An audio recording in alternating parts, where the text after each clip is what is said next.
Ya estamos de regreso para presentar nuestra primera conferencia plenaria. Gracias a cada uno de ustedes por su atención. Y esta plenaria lleva por título Meritocracia y profesionalización del servicio civil, elementos indispensables para el desarrollo del país. Voy a presentar a continuación al expositor que impartirá la ponencia. Él es el señor Manuel Arenilla, quien es licenciado y doctor en Ciencias Políticas y de la Administración por la Universidad Complutense de Madrid, España. Ha sido director del Instituto Nacional de Administración Pública, INAP, en España, consejero de Desarrollo Autonómico y Administraciones Públicas del Gobierno de La Rioja, ha sido director académico y vicedecano. Ha pertenecido a consejos de administración y juntas directivas de empresas públicas de carácter autónomo y estatal, y ha formado parte de los órganos de dirección de organismos internacionales. Tiene publicaciones entre monografías, capítulos y artículos científicos. Actualmente es docente universitario en el área de Ciencia Política y de la Administración de la Universidad Rey Juan Carlos. Démosle la bienvenida al doctor Manuel Arenilla.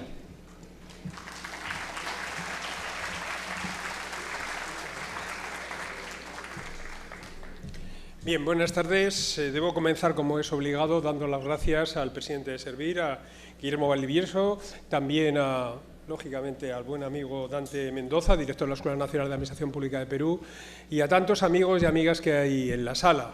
Por supuesto a Juan Carlos Cortés y a los compañeros y compañeras que han intervenido antes que yo, ¿no? Cuando Dante me propuso, iba a decir una broma, que no tengo que decir, pero a las 6 de la mañana de qué tenía que hablar hoy, y me dijo el tema está tan largo, ¿no? Meritocracia, profesionalización, etcétera. Digo, vamos a ver cómo lo cuento y bueno, como este tipo de cuestiones hay que contarlas. Yo creo que lo han expresado muy bien todos los que me han precedido en el uso de la palabra. Liliana ha estado hablando de valores, ha estado hablando de confianza. Ha estado hablando Jennifer, ha estado hablando antes de la inclusión, ha hablado de la diversidad, de la obligación que tiene la administración pública para ser representativa socialmente. Se ha hablado de derechos, se ha hablado de nada menos que de derechos constitucionales que recogen, o de derechos de las Cartas de Naciones Unidas que recogen el derecho al servicio público y al acceso a los cargos públicos, de cómo algunas constituciones, como la de mi país, se recoge como un derecho fundamental el acceso a los cargos públicos, nada menos. Y la gran pregunta es, ¿por qué? ¿Por qué los servidores públicos somos tan importantes? ¿Para las constituciones, para las Naciones Unidas? ¿Por qué somos importantes si lo que hacemos, ¿qué hacemos? Hacemos carreteras, curamos enfermos, pero también lo hace el sector privado. También educamos, pero también lo hace el sector privado. Hacemos un montón de cosas de gestión, gestionamos personas, gestionamos recursos, gestionamos presupuestos, gestionamos medios, pero también lo hace el sector privado. Entonces esto puede llevar a la idea de que somos prescindibles, porque ya hay otras organizaciones a lo largo de la historia que ya han hecho lo mismo que hace la administración pública. Yo soy profesor de universidad, pero me he dedicado más de 20 años de mi vida al ejercicio de la función pública. Directo, también soy funcionario siendo empleado, digamos, catedrático de universidad, ¿no? De la universidad pública, siempre he sido de la universidad pública, ¿no? Y claro, yo podría explicarles teóricamente, como le explico a mis alumnos, por qué esto es así, de dónde venimos históricamente, ¿no? La administración pública es una creación histórica. Y es, como la conocemos hoy en día, es relativamente reciente en la historia de la humanidad. No tiene más de 200 años, no tiene muchos más. Pero no les voy a soltar un rollo desde el punto de vista académico, ¿no? Porque ustedes no están para eso. Ni les voy a poner un examen después para ver si lo han entendido, ¿no? No se trata de eso. Les voy a explicar por qué para mí es importante ser servidor público. Por qué para mí lo es y lo ha sido durante los últimos 39 años de mi vida. Vamos a ver algunas cuestiones. Vamos a hacerlo al revés. Vamos a ver por qué se justifica que hay que desprofesionalizar la administración pública. Miren, en el mundo de la academia, cuando hablamos de desprofesionalizar, significa politizar la administración pública. Cuando hablamos de una administración no transparente, hablamos de una administración corrupta. Hay que ponerle las cosas su nombre, ¿no? Cuando hablamos que hay que desprofesionalizar el servicio civil, significa que queremos que haya más política en el servicio civil. Significa que queremos que haya menos controles al servicio civil. Y queremos, hay una idea de fondo, que la legitimidad de la política está por encima de la legitimidad de la propia administración y de la profesionalización de la administración, aunque la Carta de Naciones Unidas y nuestras constituciones digan que son derechos y a veces derechos fundamentales. Estos son los argumentos. Los argumentos fundamentales, cuando ustedes lean ese debate, que a veces es un debate sesudo, hecho por académicos, y que dicen que, bueno, esto de la meritocracia, al fin y al cabo, pues miren ustedes, resulta que es un poco injusto esto de elegir a los mejores. ¿Qué es eso de elegir a los mejores y a las mejores, no? Porque está claro que cuando se ha analizado en algunos momentos la elección de los mejores, esa meritocracia pues tiene una serie de debilidades. ¿Cuáles son las principales debilidades de la meritocracia? En primer lugar, que las desigualdades no disminuyen, sino que han crecido en los últimos años, y son datos de Naciones Unidas, especialmente en la Agenda 2030, los datos que hay después de la pandemia, ¿no? ¿Qué soluciones? Ahí les pongo las soluciones. Que haya esa debilidad, que es una debilidad importante, no significa que no se pueda paliar. Antes se ha planteado, le han planteado a Jennifer, oiga, ¿cómo conseguimos que accedan personas o que accedan las mujeres y que se establezcan esas cuotas o esos equilibrios para que la administración deba ser representativa socialmente y deba serlo desde el punto de vista territorial, desde el punto de vista étnico, desde el punto de vista de género, ¿no? Las soluciones a las desigualdades es mayor igualdad social, mayores políticas sociales. Y por lo tanto sabemos cuáles son las barreras de acceso de determinadas minorías o de determinados colectivos o de determinadas mujeres en el acceso a los cargos públicos, especialmente a los cargos directivos. Pongámosle remedios. Sabemos el remedio que hay que ponerle a esto, lo sabemos de sobra. Otra de las cuestiones que se plantean es que la administración debe ser garante de la ciudadanía. En muchas cuestiones se plantea, en muchas ocasiones se plantea que la administración, que la meritocracia es simplemente el gobierno de la élite que tenía acceso al acceso a la educación, ¿no? Sin embargo, la administración pública cumple una función fundamental. Después la explicaré con un poco más de detalle, ¿no? Debe ser garante de la ciudadanía, garante de los derechos de los ciudadanos. Porque la pregunta que tenemos que hacer es que cuando hablamos del Estado o cuando hablamos de la democracia, y acabo de introducir la palabra democracia, la pregunta que hay que hacer es ¿quién garantiza los derechos y las libertades y la democracia en el conjunto de la sociedad? ¿A cuántos parlamentarios ven ustedes todos los días? ¿A cuántos jueces y juezas y fiscales ven ustedes todos los días? Ustedes a lo que ven son a funcionarios y a funcionarias, a servidores públicos y a servidoras públicas, que son las que se dedican, y los que nos dedicamos, a garantizar los derechos y las libertades. ¿Qué derechos y libertades? El derecho a la educación, el derecho a la sanidad, el derecho a la libre circulación, el derecho a la seguridad, a esos derechos a manifestarse, a ser libre, a tener libertad de opinión, a libertad religiosa, a libertad de expresión, a manifestarse sexualmente con la identidad que se quiera declarar cada uno. Y esos son derechos que son garantizados esencialmente por los servidores públicos, no por las organizaciones privadas. Por supuesto que sí por los jueces, que por supuesto que sí por los fiscales, pero fundamentalmente en el ejercicio diario de nuestra función pública. Yo cuando doy clase a veces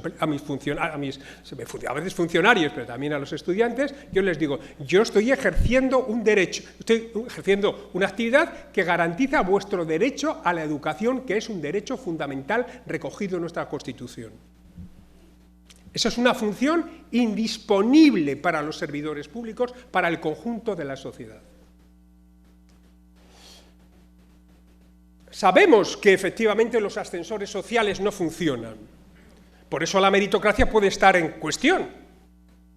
Lógicamente, si la educación no está funcionando, y así lo dice la OCDE, y así lo dice Naciones Unidas, y así sabemos que desgraciadamente la Agenda 2030 nos ha reconocido que en algunos países, especialmente en Latinoamérica, el retroceso en educación ha sido de casi 2 décadas, en nada menos que en un año o en año y medio, alguien puede decir, pues fíjense ustedes, si no funciona el ascensor social de la educación, con razón de más, para no abordar ni incidir en los elementos que tienen que ver con la meritocracia y, por lo tanto, con la profesionalización de la función pública. Pongámosle remedio a los problemas que tiene la educación. Y el remedio es muy simple. Antes lo decía muy bien Liliana, y lo decía antes también muy bien Paco, y esta mañana también lo comentaba en la Escuela Nacional de Administración Pública. Hay que dedicar más recursos a los servicios públicos. La principal enseñanza de la pandemia en todo el mundo es que necesitamos instituciones públicas y del Estado fuertes y sólidas, y financiar y sustentar los servicios prioritarios. Y el principal servicio prioritario que existe en la sociedad es la educación, que es un elemento tractor, es un objetivo de desarrollo sostenible tractor del conjunto de los otros 16 objetivos de desarrollo sostenible. La educación es un ascensor social. Cuando no funciona, no se arregla diciendo que no a la meritocracia y no a la profesionalización, porque está generando desigualdad, sino necesitamos más educación y más recursos públicos en un servicio prioritario como es la educación para garantizar la igualdad de todos los ciudadanos y ciudadanas de un país. Bien, y necesitamos algo a lo que sencillamente cuando yo me hice profesor de universidad y elegí la carrera de Ciencia Política y de la Administración, pues porque hubo un profesor hace ya muchos años, fue mi maestro, Mariano Banet del Alcázar, que empezaba a explicar en clase y en sus seminarios aquella teoría de la burocracia y de cómo la administración pública es un juego de poder entre distintos grupos, ¿no? Y hay un grupo a lo grande, que es el grupo de los políticos, que es el reducido, como bien Paco lo dice algunas veces en sus conferencias, y un grupo grande, que es el de los empleados públicos. Y hay una lucha por el poder, ¿quién conquista los puestos superiores? Esta es la batalla real. Igual que hay una batalla muy importante en el conjunto de la sociedad, es cuánto poder tienen los políticos y cuánto poder tienen los ciudadanos en la marcha de la comunidad. De esto va la decisión que se toma en materia de profesionalización de la administración pública. La batalla que hay es cuántos puestos superiores de la dirección pública van a ocupar los empleados públicos profesionales, los directivos públicos profesionales, los servidores civiles profesionales, y cuántos van a ocupar los políticos. Bueno, señores y señoras que están en esta sala y que están escuchando a través de las redes, ¿no? Hay que reducir el peso político en el conjunto de la sociedad y también en la administración pública en todos los países del mundo. Sencillo. Y ahí está la batalla. Esa es la batalla real. No es otra batalla. No es la meritocracia. Ni es la batalla de la profesionalización, ni es, ojo, la gran batalla de la legitimidad, si es mayor la legitimidad política que la legitimidad funcionarial en el acceso al ejercicio del poder público. Porque efectivamente ejercemos poder público en los servidores públicos. Ejercemos nuestro poder sobre el conjunto de la sociedad cuando dictamos actos administrativos, que son dictamos actos administrativos, y yo no soy jurista, pero exactamente igual que los jueces, exactamente igual que los jueces, con mucha más frecuencia y con mucha más abundancia y con más incidencia en la vida de las personas.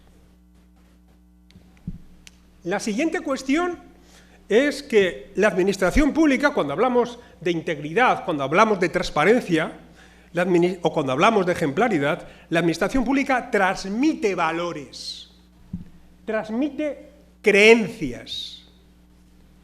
Y miren, necesitamos servidores civiles neutrales para que cuando transmitan esos valores y esas creencias lo sean para el conjunto de la sociedad y no solo de un sector al que representan. Y lo hemos hecho relativamente bien con la igualdad de género, relativamente bien, y queda mucho por hacer. Cuando a veces nos planteamos si la administración pública debe ser representativa socialmente, yo he escuchado en foros como este y me han dicho, ¿por qué?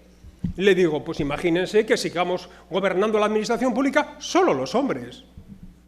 Pues las que sean mujeres no se sentirán representadas. Pero los que sean de otra raza se sentirán representados si somos solo de una raza. O solo somos de una zona del país. O solo somos de una cultura o de una religión. O solo somos de una orientación sexual. O solo somos de un sector de la sociedad. Claro que la administración debe ser representativa socialmente, porque si no, no será aceptado el ejercicio del poder sobre el conjunto de la sociedad. Dirán, uy, ¿qué cosa dice este profesor?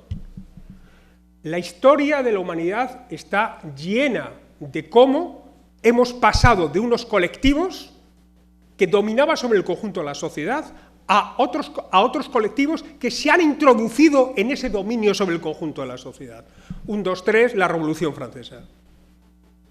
Así ha sido siempre. Así ha sido también en las revoluciones del siglo XIX, final del siglo XIX, y también en las revoluciones del siglo XX. En todas ellas. Así también es las reivindicaciones que nuestros jóvenes en el conjunto de la sociedad, y no solo los jóvenes, reivindican en nuestras sociedades permanentemente. ¿Qué reivindican? Formar parte de las decisiones públicas, para que se sientan representados en aquello que les afecta directamente. Por lo tanto, si es un vehículo de transmisión de valores y de creencias, necesitamos neutralidad. Y la neutralidad solo se garantiza con la profesionalización. Sigamos hablando de profesionalización del empleado público, de los servidores públicos. Volvamos a los principios.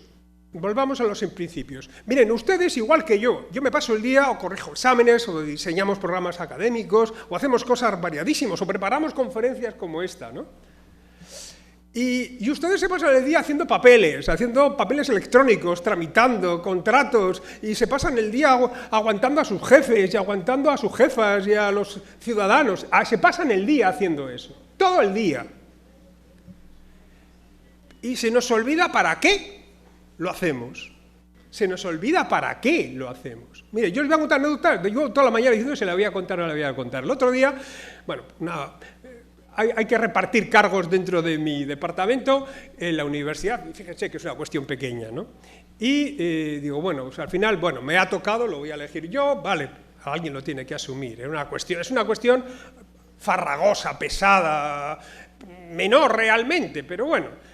Y estoy en casa y a mi hijo, que tiene 16 años, le digo, no sé si he acertado eligiendo el total, ¿para qué me meto en líos? Y entonces mi hijo, pues, que no se quiere dedicar a esto, más que dedicarse a la química, y me mira y me dice, pero papá, ¿tú no me has contado que te dedicas a la administración pública por aquello del interés general y el servicio público? Me quedo así mirándole y le digo, claro, se me había olvidado. Se me había olvidado que yo no estoy aquí para mí, yo estoy porque hay que hacer las cosas para el conjunto de la comunidad.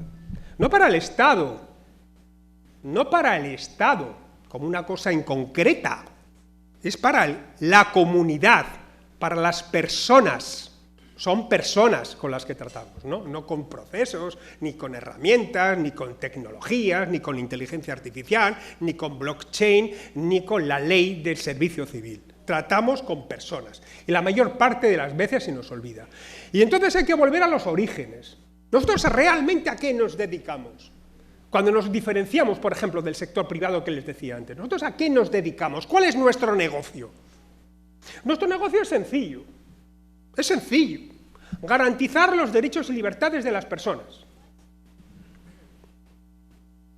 Nada menos, nada menos que garantizar los derechos. Dígame quién más. Sí, ya sé, los jueces, los políticos, que son, como decimos en España, 4 gatos, y que no los ve la gente en la calle. ¿A qué más nos dedicamos? A la cohesión social y territorial. Claro que nos deben importar las desigualdades, las brechas sociales, las brechas territoriales. Nos dedicamos a eso. Si nosotros no luchamos y conseguimos cerrar esas brechas sociales y desigualdades, ¿quién lo va a hacer? ¿Quién lo va a hacer? Una ley lo va a hacer. Nos debe dar igual que cuando se adopte una decisión política o una decisión administrativa haya personas excluidas. Nosotros debemos garantizar esa igualdad y debemos señalar las injusticias, porque es nuestra tarea, es nuestra obligación como servidores públicos. A eso nos dedicamos. Y como decía una compañera mía ya hace unos cuantos años, a nadie le ponen una pistola en el pecho para ser servidor público. Esto es voluntario, y se es voluntario con esas condiciones del contrato. Tercera cuestión. Necesitamos mejorar efectivamente las condiciones de vida de las personas, las organizaciones sociales y los ciudadanos. Mire, cuando no sepan muy bien cuál es la orientación de lo que tienen que hacer, esto es la regla del 9. Esto que voy a hacer, esta ley, esta norma, esta disposición, esta ocurrencia que tenemos en esta reunión, ¿en cuánto mejora la vida de las personas? Lo decía Javier de Burgos hace 200 años. Decía, todas las noches un ministro, decía él, debe preguntarse qué bienes he hecho yo hoy para el conjunto de mis conciudadanos. A eso le llamamos estado de bienestar hoy en día. ¿Qué es el estado de bienestar? No, el estado de bienestar. Es el estado de bienestar de cada una de las personas, organizaciones sociales y de las empresas. Para eso trabajamos, para mejorar la vida de la gente y de las organizaciones. No para complicársela.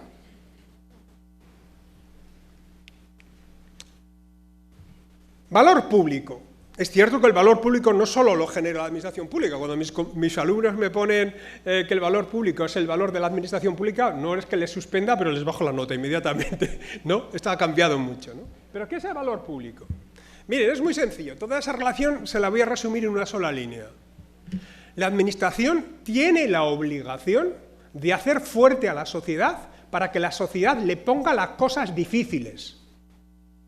Debe abrir los datos, debe ser transparente, debe rendir cuentas. Y eso es fastidiado.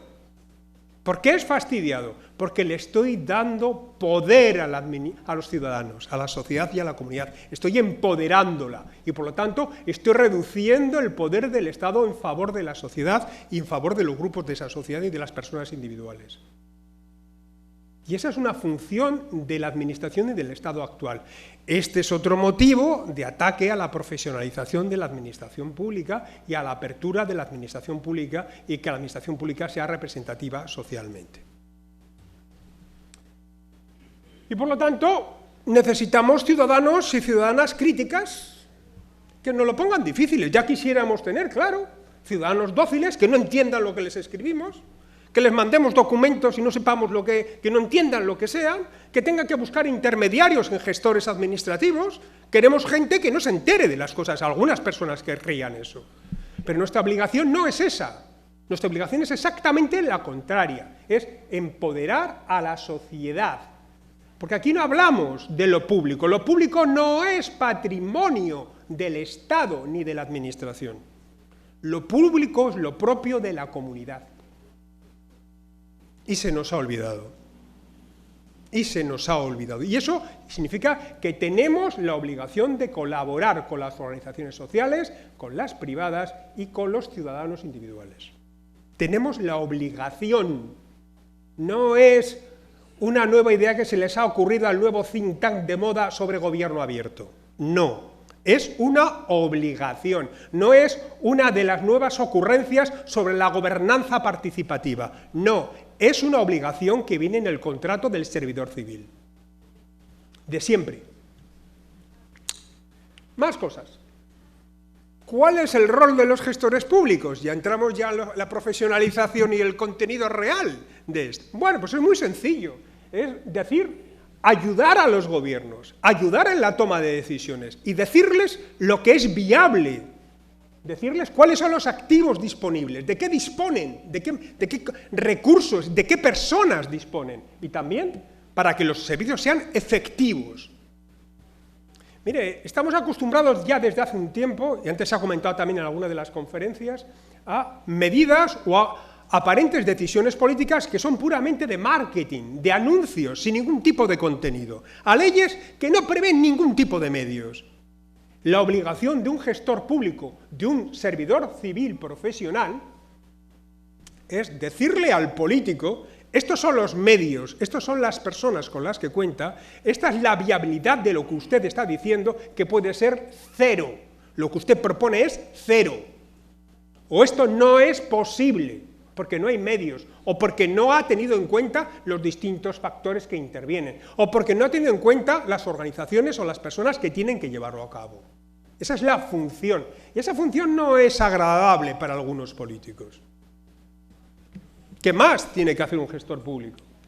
Un gestor público tiene que adaptarse, tiene que transmitir a sus políticos cuáles son los cambios que se están produciendo, pero para que se pueda transmitir qué cambios se están produciendo, tendrá que ser representativo socialmente, porque si no, solo traducirá los intereses del grupo al que pertenece, desde el punto de vista social, desde el punto de vista de género, desde el punto de vista territorial, desde el punto de vista educativo, evidentemente. Necesitamos pluralidad y diversidad e inclusión, si no, no es posible transmitir una visión real de una realidad tan enormemente compleja como es la actual, ¿no?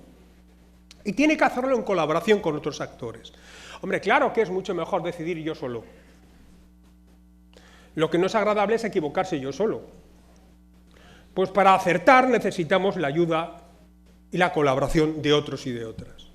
Si no, nos vamos a equivocar seguro, porque no es posible. Y esa teoría de que todo el talento que existe en la sociedad, porque está en la administración pública, por el mero hecho de que soy yo el que está en la administración pública y no los demás, eso es una idea periclitada hace muchísimas décadas. Hay un enorme talento en la sociedad que tiene conocimiento en su sector del funcionamiento de los servicios públicos y en su parte de cómo se pueden resolver los problemas. Y aunque no lo supieran, en estos momentos no se admiten ideas impositivas por parte de la mayor parte de los ciudadanos. Y bueno, y volvemos a las esencias, es decir, ¿qué es un político? ¿Qué es un funcionario o un servidor público profesional? Tenemos que ir a las esencias, es que a veces se nos olvida. ¿Qué es un político? ¿En qué debe ser bueno un político? Miren, esto es volver a los orígenes, esto es al reseteo, reseteamos y nos vamos a 100 años atrás. Nos vamos a Weber y dicen, ¿qué debe ser bueno un político? Hombre, pues debe ser bueno en legitimación en su relación con el electorado. ¿Qué significa esto? Que debe representar al electorado y a los grupos sociales y políticos de ese electorado. Esa es la función de un político. Pero que es que la función de un político no es ponerse a gestionar. No lo es. ¿En qué debe ser bueno un servidor público profesional? Bueno, ¿y de dónde proviene su legitimidad? La legitimidad de un político proviene de ser representativo en el electorado. Y alguien diría, hombre, ¿eso es de legitimidad superior a la de un servidor público? Por supuesto que sí, lo es. Pero eso no significa que el servidor público profesional no tenga legitimidad. La legitimidad de un servidor público proviene de su proceso de selección. ¿Por qué le admito yo a un policía que me ponga una sanción en la calle?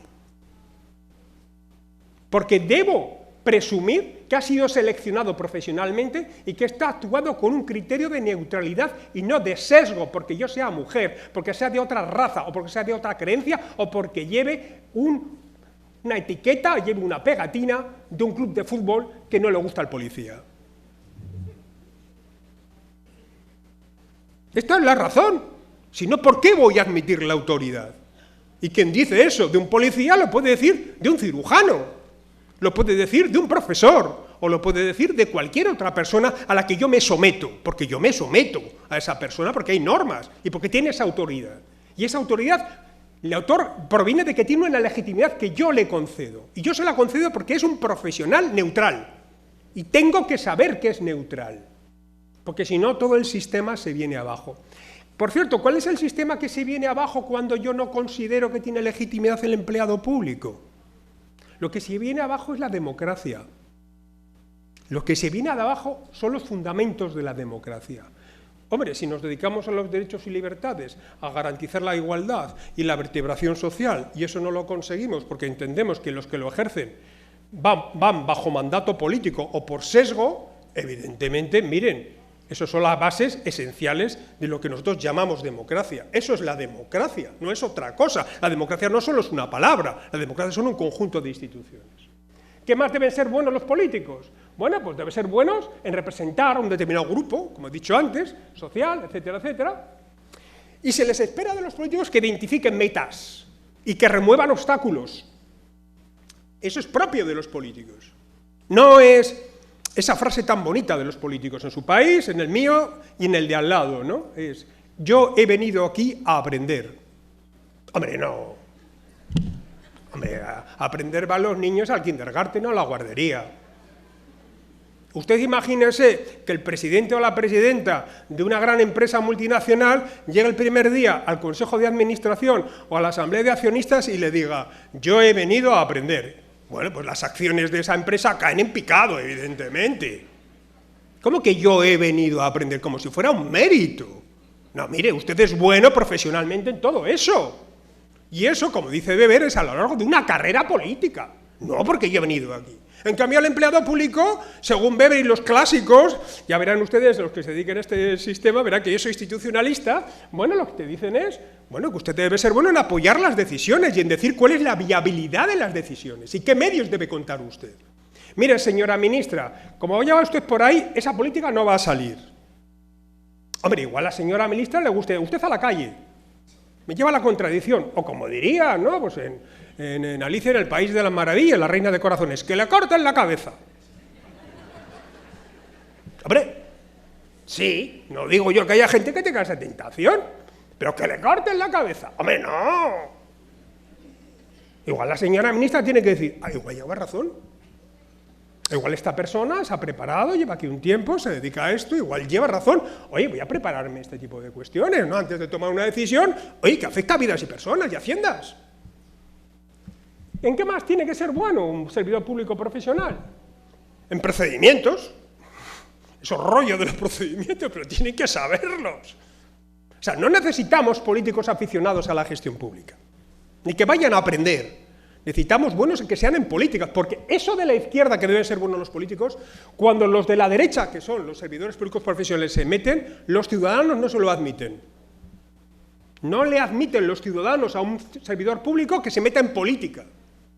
Digo, ¿y usted por qué se mete ahí? Porque cuando se mete en política, la tentación, lógicamente, es a decirles, ustedes no son neutrales. Ustedes no son neutrales. Voy acabando.